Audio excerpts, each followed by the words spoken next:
નમસ્કાર દર્શક મિત્રો, હું છું રૂપલ વણિજિયા. સંપૂર્ણ ન્યૂઝમાં આપનું સ્વાગત છે.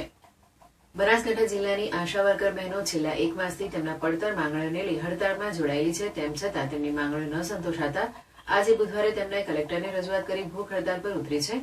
તેમજ રોજે રોજ પાલનપુર કલેક્ટર કચેરી બહાર બહેનો દ્વારા ભૂખ હડતાળ કરવામાં આવશે. બનાસકાંઠા જિલ્લાની આશા વર્કર બહેનો છેલ્લા એક માસથી તેમની જુદી જુદી માંગણીઓ જેવી કે 50% ટોપઅપ વધારો અને 2500 માસિક વધારો દર મહિને નિયમિત ચૂકવવામાં આવે, આશા વર્કર બહેનોએ જેટલી કામગીરી કરવામાં આવે છે તે બધી જ કામગીરીનું વેતન ચૂકવવામાં આવે, આશા વર્કર બહેનોને નડતા પ્રશ્નો અંગે ફરિયાદ કમિટી રચવામાં આવે જેમાં તેમાં વેતન કે બીજા પ્રશ્નોનું તાત્કાલિક નિરાકરણ લાવવામાં આવે, સબ સેન્ટરમાં આશા વર્કર બહેનોએ કચરા પોતા જેવા કામો કરાવવામાં ન આવે સહિતની જુદી જુદી માંગણીઓને લઈ છેલ્લા એક માસથી આશા વર્કર બહેનોએ જે હડતાલનું શસ્ત્ર ઉગમ્યું છે અને કામગીરીથી અળગા રહ્યા છે. તેમ છતાં તેમની માંગણીઓ આજ દિન સુધી ન સંતોષવામાં આવતા આજરોજ આશા વર્કર બહેનો જિલ્લા પંચાયત ખાતેથી રેલી સ્વરૂપે કલેક્ટર કચેરી ખાતે આવી પહોંચી હતી અને જિલ્લા કલેક્ટરને આવેદનપત્ર આપી તેમની માંગણીઓ ઝડપથી પૂરી કરવામાં આવે અને જો તેમની માંગણીઓ જ્યાં સુધી નહીં સંતોષાય ત્યાં સુધી ભૂખ હડતાળ પર બહેનો બેસવા અંગે જણાવી 4 વાગ્યા સુધી ભૂખ હડતાળ કરવામાં આવી હતી.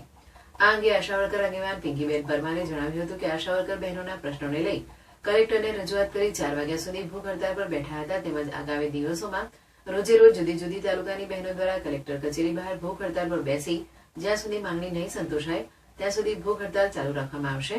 તેમજ અન્ય આશા વર્કર બહેનોએ જણાવ્યું હતું કે જો અમારી માંગણી નહીં સંતોષાય તો આગામી ચૂંટણીનો બહિષ્કાર કરવાની પણ ચીમકી ઉચ્ચારી હતી.